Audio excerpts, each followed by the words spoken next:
Ang Binance ay isa po sa mga nangungunang crypto exchange at nag-announce po sila ng suporta para sa Wise Monkey. Yan na airdrop. Ito po yung Monkey airdrop para sa mga Fluky at saka ApeCoin holders. Yan. Kaya kung pag holder po kayo ni Fluky Ino at saka ApeCoin ay ayan, pwede po kayong makipag-participate sa Wise Monkey airdrop na ito. Ang mga eligible na users ay makakatanggap po ng Monkey tokens direkta po sa kanilang Binance wallets batay po sa dami ng kanilang token holdings. Ito po ay isang hakbang na nagpapakita ng commitment ni Binance sa pagbibigay po ng benepisyo sa kanilang users habang sinusuportahan ang mga emerging projects sa crypto ecosystem. Yan, sa mga hindi po nakakaalam ay hindi na po accessible itong si Binance sa browser, pero accessible pa rin po siya sa mobile applications. Kaya yan, bago po tayo magpatuloy ay nais ko lamang po munang bigyang linaw ang aking disclaimer kung saan ang nilalaman po ng video na ito ay hindi po ito isang financial advice. For education and information purposes lamang po ang layunin nito. Unang-una ay ano nga ba ang Monkey Airdrop? Ang Monkey Airdrop ay isang programa or program kung saan ang mga Fluky at saka Ape token holders ay bibigyan po ng libreng Monkey tokens.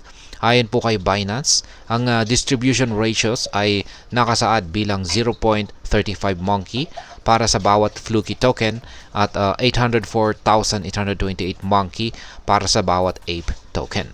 Upang maging qualified, kailangan lamang na may hawak ang user ng hindi po bababa sa 1 na Fluky o 1 na Ape sa kanilang Binance wallets. Kabilang na po ang spot, funding at saka margin accounts. Kaya ganyan lamang po kasimple. Para ma-qualify po tayo or makasali po tayo, yan, lilinawin ko lang sa airdrop na ito, sa Monkey airdrop na ito, ay kailangan na meron po tayong nakalagay sa ating Binance wallet na at least 1 na Fluky Ino at or 1 na Ape token.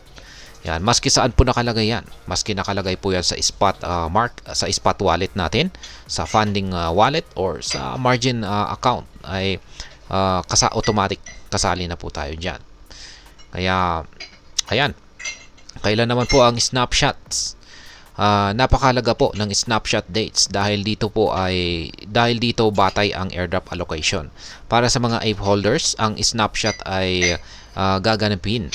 Yan, or naganap na po nitong nakalipas na November 29.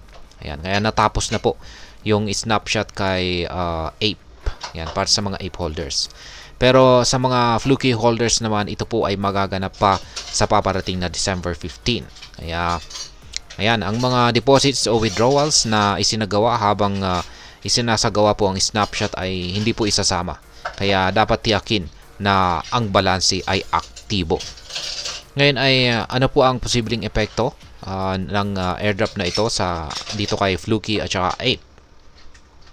Ang announcement na ito ng Binance ay maaari po itong magdulot ng pagtaas ng interest at activities sa trading ni Fluky Ino at saka si Ape. Si Fluky ay bilang isang kilalang meme coin ay patuloy po na umaakit ng mga retail investors, habang si Ape naman ay nananatiling mahalaga sa NFT ecosystem dahil sa connection nito sa Bored Ape Yacht Club. Ang pagkakasama po ni Binance sa airdrop na ito ay nagdadala ng kredibilidad at sigla sa buong proseso ng distribution. Ngayon ay ano naman po ang kalagayan nitong si Fluky Ino at saka si Ape sa market. Sa kasalukuyan ay ang presyo po ni Fluky ay nasa 30 digits 22.73. Bumaba po siya ng halos 5% sa nakalipas na araw. Sa kabila nito ay ito po ay nakapagtala ng 70% na pagtaas sa nakaraang buwan, lalo na dahil sa kamakailang listing nito kay Coinbase. Sa kabilang banda, ang presyo naman po ni ApeCoin ay nasa $1.50, kung saan ay bumaba rin po siya ng 2% mula kahapon. Parehong si Fluky at saka si Ape ay nasa top 100 coins batay po sa market cap, kung saan ay nagpapakita ng kanilang lakas sa crypto market. Ngayon ay ano naman po ang maaring kahulugan nito para sa atin bilang mga Pinoy crypto enthusiast.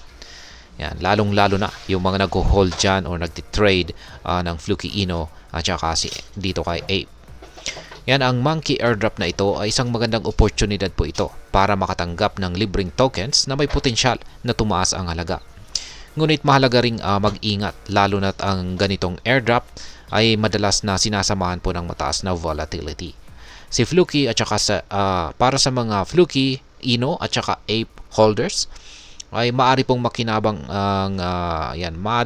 makinabang tayo sa event na ito kung ang presyo ng Monkey ay mag-stabilize o tumaas pagkatapos po ng initial distribution nito.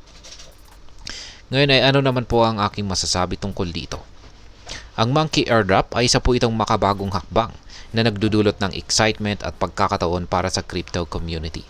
Gayunpaman ay dapat pong mag-ingat ang mga investors sa selling pressure na maaari pong magdulot ng pagbaba ng presyo nito. Kaya para po sa mga Pinoy investor, ito po ay isang paalala na laging suriin ang risk-reward ratio bago po mag-invest o mag-hold ng tokens. Ang involvement po ni Binance ay nagbibigay din ng kumpiyansa, ngunit ang tagumpay ng Monkey ay nakasalalay pa rin sa pagtanggap ng community at performance sa market. At ayan, hanggang dito na lamang po tayo sa video na ito mga ka-crypto. Sana po ay inyong nagustuhan ang aking paliwanag sa video na ito. Kung inyo po itong nagustuhan, pag-click lamang po ang like button nito. Marami pong salamat sa panonood, ingat po tayo lagi at God bless po sa ating lahat.